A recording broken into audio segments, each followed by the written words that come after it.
Assalamualaikum warahmatullahi wabarakatuh. Selamat sore, selamat datang kembali di podcast Aksi Nyata dari Kamu Untuk Indonesia. Balik lagi barengan aku, Laras Tahira, yang sekarang ini kita masih melakukan podcast outside di pelataran Masjid Bimantara MNC Center Kebon Sirih. Dan tentunya masih dalam suasana Ramadan. Aku temenin ngabuburitnya kamu ya, seperti biasa nih sore hari ini. Sebelum nanti waktunya berbuka, ngobrol-ngobrol dulu sama narasumber yang sudah hadir sore hari ini ya. Tapi mau ngingetin lagi buat kamu Sobat Aksi Nyata yang pengen menyaksikan podcast ini, bisa di beberapa platform karena kita tayang di Instagram, Twitter, Facebook, YouTube, website, semuanya di Partai Perindo. Terus kamu juga bisa nontonin di RCTI Plus, di okezone.com, di inews.id, pokoknya celebrity.id, semuanya kamu bisa tontonin di situ ya. Dan untuk kali ini karena memang kita sudah berada di pertengahan Ramadan, hampir menuju ke hari kemenangan, otomatis hari ini alhamdulillah ya, semuanya bisa mudik ya kan. Setelah melewati pandemi selama 2-3 tahun, agak susah nih buat mudik, susah banget malah. Dan akhirnya di tahun ini semuanya bisa kembali mudik. Tapi gimana sih tips mudik asik supaya kita ini sama-sama nyaman mudiknya dan tahu timing yang tepat, itu yang paling penting ya. Kalau kayak ke Bandung doang sih kayaknya emang harusnya bisa lebih prepare ya, karena kebetulan Laras kan pulang ke Bandung dan alhamdulillah udah dapet tiket kereta ya, jadi emang harus udah dari lama banget. Kita bakal bahas lah tentang tips mudik asik ini bersama dengan seorang jurnalis dan juga beliau ini adalah Pemret dari Trijaya FM. Ada Pak Gaib di sini. Assalamualaikum Pak Gaib. Waalaikumsalam. Tadi aku mau mau nyebutin nama lengkapnya, tapi aku takut salah lagi. Pak Gaib Maruto Sigit. Maruto Sigit. Tadi Marito soalnya kebalik, jadi takut ya udah. Biasanya orang bilangnya ini Naruto. Nah iya makanya takut keceletot ke situ loh Pak Maruto Gaib. tuh bukan, orang nyangka itu bahasa Jepang. Hah, padahal itu bahasa Jawa. Emang iya? Iya. Karena ada to. Iya, bukan. Oh, bukan. Maruta atau Maruto tuh bahasa Jawa. Artinya ada angin. artinya. Artinya angin. Oh, makanya kage buncin. Iya kan, gaib kan nggak kelihatan. Betul, Iya. Makanya ada Maruto Sigitnya gitu. Tapi kalau gaib itu emang nama di KTP-nya gaib Pak? Iya, namanya katanya gaib. Oh, ada ini nggak artinya? Oh, hilang di kandungan dulu, makanya namanya gaib. Emang beneran? Bener. Oh ini serius nih? Serius. Hilang di kandungan? Hilang di kandungan, terus nanti nongol lagi setelah itu. Wow, ajaib. Bener-bener jurus Naruto makanya banget. disebut gaib hilang. Oh gitu. Tiba-tiba 7 bulan aja muncul. Wah keren banget. Keren banget. Biasa orang lewat 7 bulan bisa lihat-lihat sesuatu. Oh gitu? Oke, di sini nih banyak orang nih. Betul, kalau banyak orang betul kalau itu. Coba nanti kita coba di studio ya Pak Gaib ya. Ya. Jam-jam 1, jam 2, boleh, tapi di boleh. luar Ramadan lah Ya, gitu. boleh. Ramadan semua setan dikunci. Ya makanya di luar Ramadan nanti. Oke, nah ini kita bakal bahas seru nih soal mudik ya. Karena semenjak Laras pindah ke Jakarta tahun 2020 pada saat itu, ya mikirnya seru nih bisa mudik ke Bandung gitu. Taunya 2020 pandemi. Waktu itu bener-bener nggak bisa pulang sama sekali. Bahkan kan kena hukuman ya kalau nggak salah ya waktu pandemi. Terus 2021 itu juga masih belum boleh. 2022 nih udah agak-agak senggang nih ya kan. Tapi tahun lalu pun Laras tuh pulang ke Bandungnya hari kedua Pak Goib. Hari kedua karena masih deg-degan gitu ya, ini boleh apa enggak sih gitu. Nah alhamdulillah untuk 2023 ini saya udah beli tiket kereta dong dari awal Ramadan karena takut banget gak kebagian. Akhirnya dapat juga. Oh di Bandung nggak bisa jalan kaki sebenarnya? Agak PR ya Pak Goib ya, dari sini ke Bandung bisa berapa hari tuh pulang pakai jalan kaki gitu. Tapi beberapa waktu lalu juga sempat ada kejadiannya orang jalan kaki tuh pas pandemi. Iya, daripada kena kan, karena harus pakai segala macam surat-suratan gitu. Kalau jalan kaki kan enggak. Kalau ada polisi beberapa makannya dulu. Itu dia, betul. Tapi kan Pak Gaib ini adalah seorang wartawan, jurnalis ya gitu. Dari udah beberapa puluh tahun ya Pak Gaib ya? Udah lama lah. Udah lama banget. Terus pastinya menikmati dan menyaksikan sendiri gitu ya proses orang mudik seperti apa. Pasti turun juga dong di situ. Oh ya iya, kan? dulu saya jadi reporter. Tugasnya kalau setiap lebaran tuh jelang mudik tuh ya liputan. Jadi nggak mudik? Jadi nggak mudik. Terus tapi pernah mudik dong? Pernah mudik. Akhirnya mudik. Ganti pas udah jadi Ketika senior udah biasanya. nggak jadi reporter, kita udah bisa mudik. Iya. Dulu nggak ada tuh istilah kita mudik itu nggak ada. Iya. Jadi karena kita harus standby di jalan tol, misalnya di daerah Cikampek. Belum ada dulu, Trans Jawa tuh belum ada. Iya. Trans Jawa belum ada, Cipali belum ada gitu. Jadi sampai Cikampek, terus Pantura. Langsung Pantura. Pantura tuh, Subang, Pamanukan, dan Indramayu. Terus tiap titiknya ada reporter tuh? Ada reporter. Luar biasa. Kita berangkat biasanya dari sini itu malam sampai subuh tuh kita. Sampai subuh ntar pulang ada reporter baru yang gantiin kita. Oh jadi nggak stay di situ? Tapi ada tenda dong? Ada tenda. Kalau mau 2 hari boleh, kita disiapin penginapan. Oh ada. 3 hari boleh. Rumah warga? Rumah, bukan, ya kayak kos-kosan gitu. Nah jadi kita ngalamin dari mulai liputan mudik, melihat persiapan, perilaku orang-orang mudik, dari mulai motor, mobil, sampai kendaraan umum, bis apalagi, dan liputan, terus ngalamin mudik juga.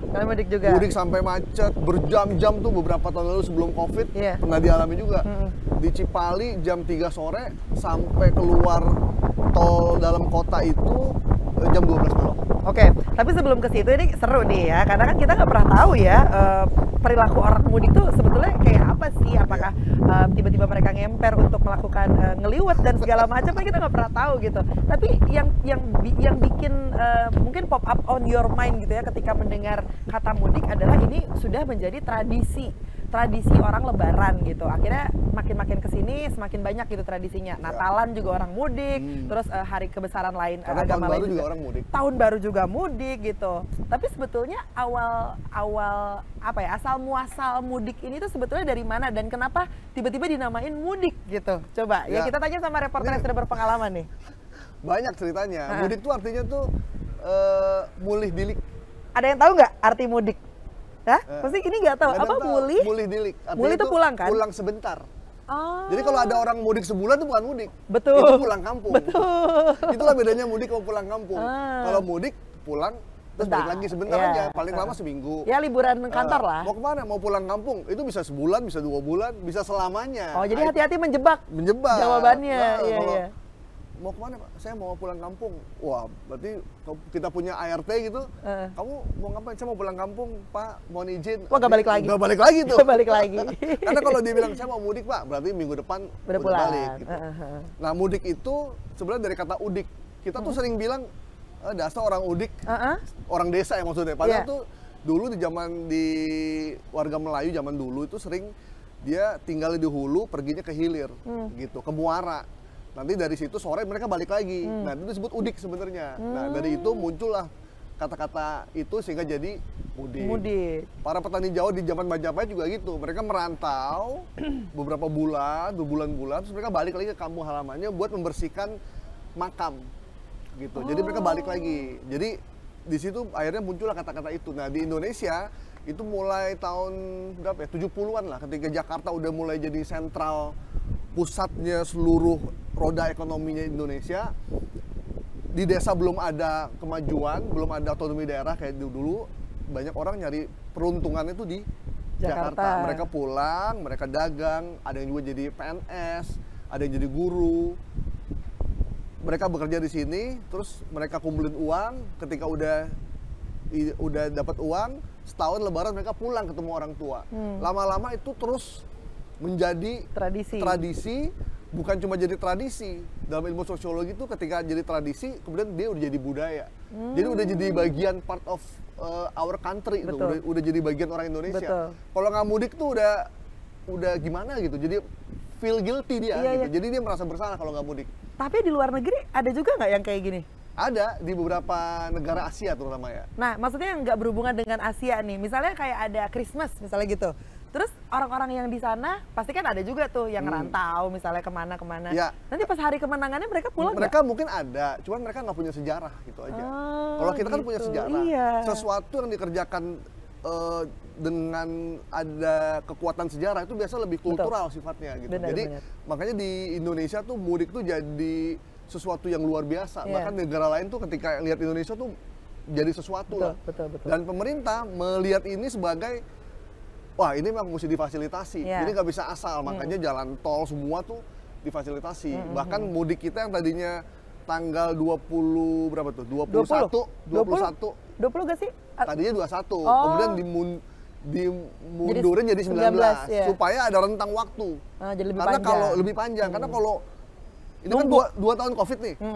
2 tahun Covid kalau udah orang nih udah nggak mudik kemarin, dihajar sekarang. Nah, khawatirnya akan terjadi tsunami orang yang pindah dari kota balik ke kampung, kemudian dari kampung ke kota. Nanti balik lagi ke kota. Pak Gaib ngelihatnya gimana nih sekarang?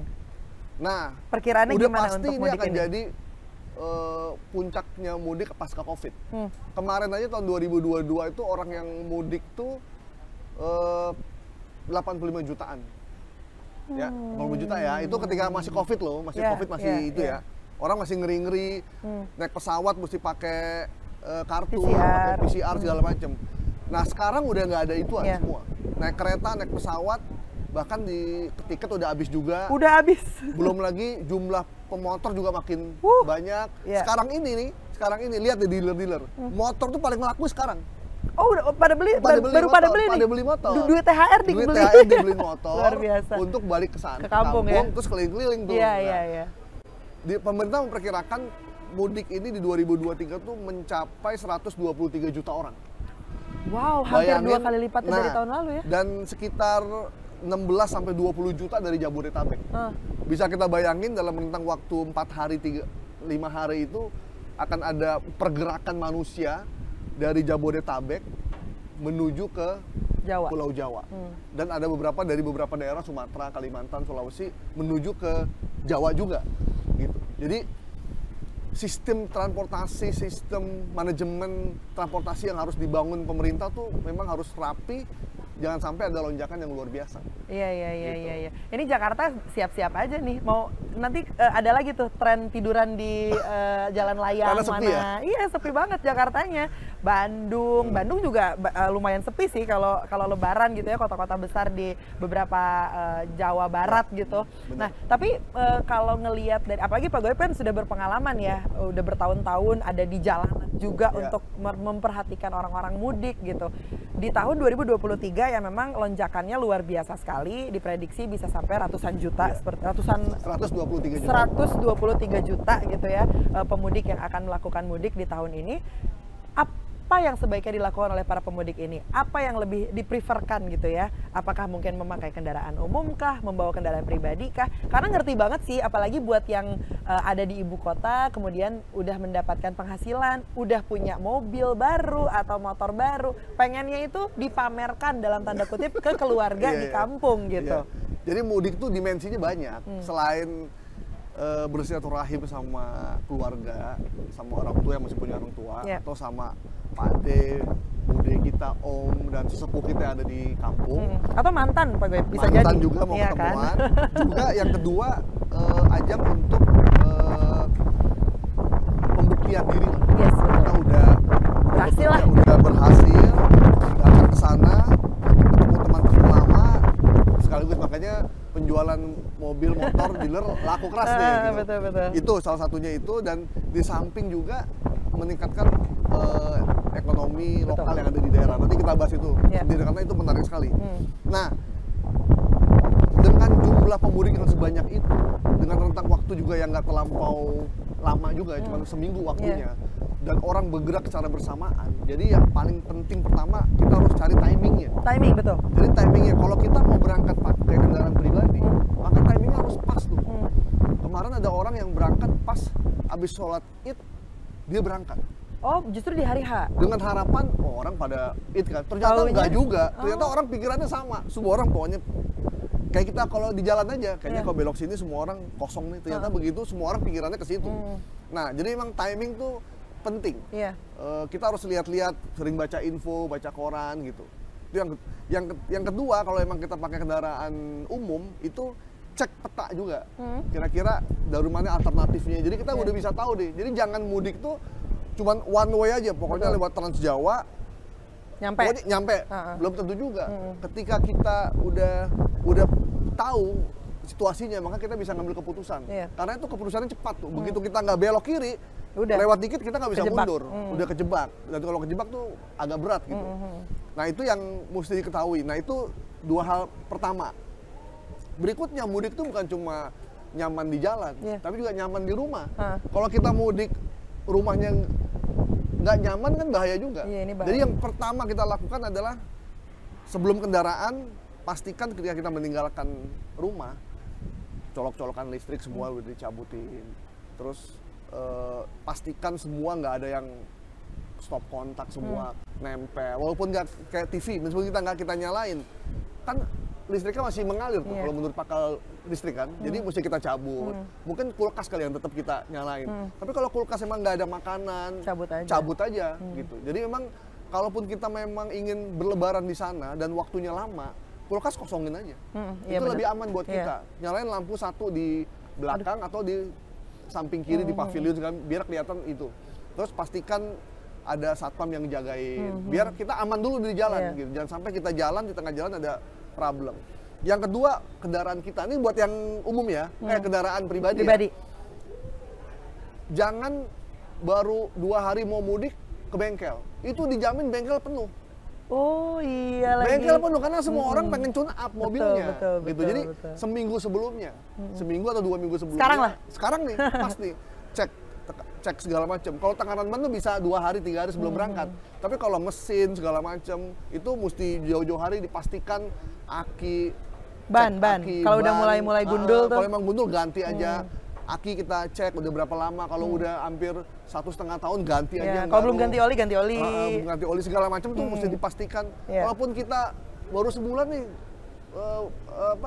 servis, nggak apa-apa, servis aja. Karena ini perjalanan kita bukan perjalanan gampang. Ini perjalanan jauh yang kalau macet total kita akan nyala terus. AC yang penting. Karena saya pernah waktu arus balik tuh hampir 10 jam di mobil sampai AC tuh nggak berasa lagi. Oh, habis freonnya tuh. Untungnya mobilnya prima. Kalau enggak mungkin mogok. Udah kayak apa kali, mogok kali ya. Oh, makanya lagi di antrean kemacetan itu banyak yang mogok tuh mungkin karena miss di situ. Makanya mendingan AC-nya matiin, buka kaca. Itu jauh lebih aman buat kita. Nah, jadi itu begitu udah pastikan kendaraan tuh aman, terus barangnya jangan kebanyakan. Karena di dalam mobil itu kita butuh ruang gerak juga. Jangan sampai bawa kasur. Emang jadi kasur biasanya. Bagian belakang mobil tuh jadi kasur. Jadi kendaraan kita udah banyak makanan, terus minuman tumpah di mana-mana. Bahkan ada kulkas kecil sekarang. Jadi makan di mobil boleh aja, cuman jadi berantakan, jadi kotor, jadi nggak enak. Sebenarnya kita pengen di mobil tuh kayak di rumah, nyaman. Makanya itu kalau ada barang-barang yang bisa kita beli di kampung, jangan kayak orang kamse juga gitu. Kita beli sesuatu yang ada di sana, kita beli di sini. Kita bawa semua barang, jadi mobil berat, nggak nyaman. Mau taruh di belakang, bagasi udah padat, belum atasnya juga. Iya, atasnya juga ditambahin. Kan. Jadi belakang kadang sepeda ditempelin, di bawah semua. Ingat, tujuan mudik itu adalah bersilaturahim. Bukannya kita mau sepedaan di sana. Sepedaan mah di Sentul aja. Gitu. Di Bogor, jangan di kampung. Di kampung kan beli aja sepeda sewa. Gitu. Nah, sekarang bawa motor di atasnya biar bisa muter-muter pakai motor trip. Ntar kita lihat ya, ada nggak yang bawa motor di atas mobil. Jadi kita mudik itu harus sederhana, efisien, dan juga cerdas gitu. Jangan semuanya mau dibawa. Ingat niatnya dulu. Niat itu adalah kita bersilaturahim, bawa seminimal mungkin, bawa yang paling ramping gitu. Jadi kita udah bisa tahu deh, kita mau 4 hari, kita hari ini mau pakai baju ini, besok kita mau sholat, misalnya kita mau sholat id di sana, kita mau pakai ini, jadi bener-bener bawa yang kita butuhkan. Jadi jangan dibawain semua gitu. Repotnya kalau kita bawa semua, begitu kita pulang, itu cucian udah kayak apa di rumah. Jadi mudik yang asik itu adalah mudik yang sederhana, sesuai dengan tujuan yang kita inginkan, yaitu silaturahim. Itu aja sih sebetulnya ya. Simple. Intinya ketika mudik itu adalah kita mau silaturahim. Ya kalau mau bawa sesuatu, ya sekedar oleh-oleh aja gitu. Bukan tadi benar yang dibilang Pak Gaib, gak usah apa yang ada di tempat nanti kita pulang ada, terus kita beli di sini. Ya ngapain gitu, mendingan belinya nanti aja gitu, supaya di mobilnya juga nyaman. Siapa tahu ntar balik-balik ke Jakarta kan mau diboyong kali. Misalnya orang tua. Ada merek es krim terkenal di sini kan, yang setiap ruko kosong ditempatin. Ada saudaranya, saya minta es krim itu dong yang terkenal itu, yang depannya M, itu kita beliin gitu kan, udah cair lah sampai. Udah transfer aja, itu lebih simpel lah gitu. Kayak kira gitulah, gitu. Jadi jangan dipaksain juga semua. Jadi yang penting kita nyaman di perjalanan, aman. Betul. Yang penting tuh keluarga di kampung tuh ngelihat kita, bukan ngelihat yang kita bawa. Gitu. Iya. Tapi memang susah ya kalau harus menyarankan, mendingan mudik pakai kendaraan umum aja dan bla bla bla bla ya. Tapi kalau misalnya di kampung kita nggak ada kendaraan, cuman ada kendaraan di sini ya gimana gitu ya, supaya pengen bawa jalan-jalan keluarganya juga mungkin. Nah, ini ada satu tips nih. Paling enak emang mudik pakai kendaraan umum. Terutama kereta atau bis yang memang sesuai dengan kapasitas ya, jangan berlebihan. Makanya jauh-jauh hari kita harus pesen. Soal gimana kita mau jalan-jalan di kampung, nah kan kita bisa kontak orang di kampung kita mau naik kereta, nanti dulu tolong sewain mobil di hari H. Jadi begitu kita sampai di stasiun tuh mobil udah standby. Itu yang saya lakukan ketika saya lagi pulang ke Magelang. Duh, kayak kalau pulang kampung bawa mobil kayak berat deh. PR ya? Udah PR banget dah, Magelang tahu sendiri kan, lewat Trans Jawa segala macem. Akhirnya 1 bulan sebelum Lebaran, saya telepon orang di kampung, tolong sewain mobil untuk H-1, H+1, H+2. Nanti saya naik kereta sampai H-1 di stasiun Jogja. Jadi standby di situ, mobilnya ada di situ. Jadi dari situ kita langsung enak. Iya, berarti ini salah satu cara untuk membantu perekonomian di setiap kotanya ya Pak Gaib? Bukan membantu lagi. Ekonomi mudik itu diperkirakan nih, kalau tahun 2022 tuh data dari Kemenhub tuh, Kominfo itu sekitar 60 triliun. Sekarang nih Pak Sandiaga memperkirakan ekonomi mudik kita tuh hampir 100 sampai 150 triliun. Bayangin tuh, kalah duitnya Alun Trisambodo. Waduh. Udah tenang sekarang, udah tenang ya, udah ditahan ya. Jadi 100 sampai 150 triliun. Duit berputar selama mudik. 1 minggu loh. 1 minggu tuh. Bayangin, transportasi hidup. Yang sewa hidup, tempat cuci motor, cuci mobil, kuliner hidup. Kuliner udah nggak usah ditanya. Apalagi? Oleh-oleh. Cemilan, semua tuh. Produk lokal, UMKM itu lokal. Jadi mudik tuh setahun sekali, tapi pestanya tuh rasa itu udah sepanjang hari gitu. Jadi luar biasa emang ekonomi mudik kita.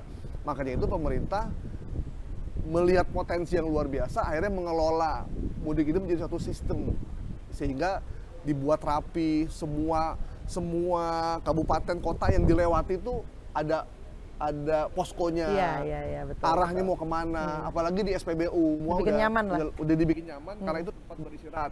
Ingat, SPBU itu tempat singgah, bukan tempat tinggal. Kalau tempat tinggal di hotel atau di losmen. Jadi jangan di SPBU, di rest area nunggu berjam-jam gitu kan. Kalau lagi macet kayak gitu tuh pusing banget kalau lewat rest area yang penuh banget. Tempat singgah, jadi kita harus ada tenggang rasa juga. Kasihan nih orang yang mau. Jadi cukup kita ganti baju, makan, cuci muka, atau kalau mau mandi sebentar biar rapi, kita berangkat lagi. Kalau Anda belum mudiklah. Anda harus punya uang banyak, tidak harus punya baju baru. Karena inti dari mudik itu adalah ketemu sama orang tua. Kalau ada makam orang tua kita di sana, kunjungi itu. Karena dia akan tahu bahwa anaknya datang untuk kembali melihat kampung halamannya. Jadi nggak harus kita bawa duit sebanyak-banyaknya untuk kita bangga-banggain di sana. Jadi nilai ibadah jadi hilang. Nah, ngomong saya juga belum beli tiket pulang ke sini nih. Jadi ya udah, ini teman-teman podcast tungguin aja. Kalau gitu pokoknya lanjut ya untuk nanti pulang kampungnya. Sobat Aksi Nyata juga selamat di perjalanan dengan utuh dan juga sehat selalu, dan salam sama keluarga di rumah pastinya ya. Dan ini juga berhubungan dengan campaign yang dijalankan oleh Partai Perindo. Gerak. Jadi Partai Perindo ini mengundang teman-teman yang ingin menjadi bacalek di semua tingkatan, DPRD Kabupaten Kota, DPRD Provinsi, dan juga DPR RI. Jadi kalau pengen daftar, kamu tinggal ketik aja website yang tersedia di bawah ini di www.konvensi.com. Dan buat Sobat Aksi Nyata yang pengen gabung bersama Partai Perindo juga bisa mengunjungi website www.partaiPerindo.com. Jangan lupa juga untuk di-download aplikasi Partai Perindo dengan scan barcode yang tersedia di layar sini ya. Sekali lagi terima kasih Pak Gaib. Ya, sama-sama. Yang lancar puasanya bentar lagi berbuka puasa nih. Ya, bentar lagi. Kan? Dan terima kasih juga untuk Partai Perindo yang selalu bergerak dengan aksi nyata. Semoga Partai Perindo selalu sukses dan maju terus untuk Indonesia sejahtera. Salam aksi nyata dari kamu untuk Indonesia. Laras Tera pamit dulu, kita ketemu di episode selanjutnya. Bye. Marilah seluruh rakyat Indonesia, arahkan pandanganmu ke depan. Raihlah mimpimu bagi nusa bangsa, satukan tekad untuk masa depan. Pantang menyerah, itulah pedomanmu. Hentaskan kemiskinan cita-citamu, rintangan tak menggentarkan dirimu. Indonesia maju, sejahtera tujuanmu, nyalakan api semangat perjuangan. Dengungkan gema, nyatakan persatuan.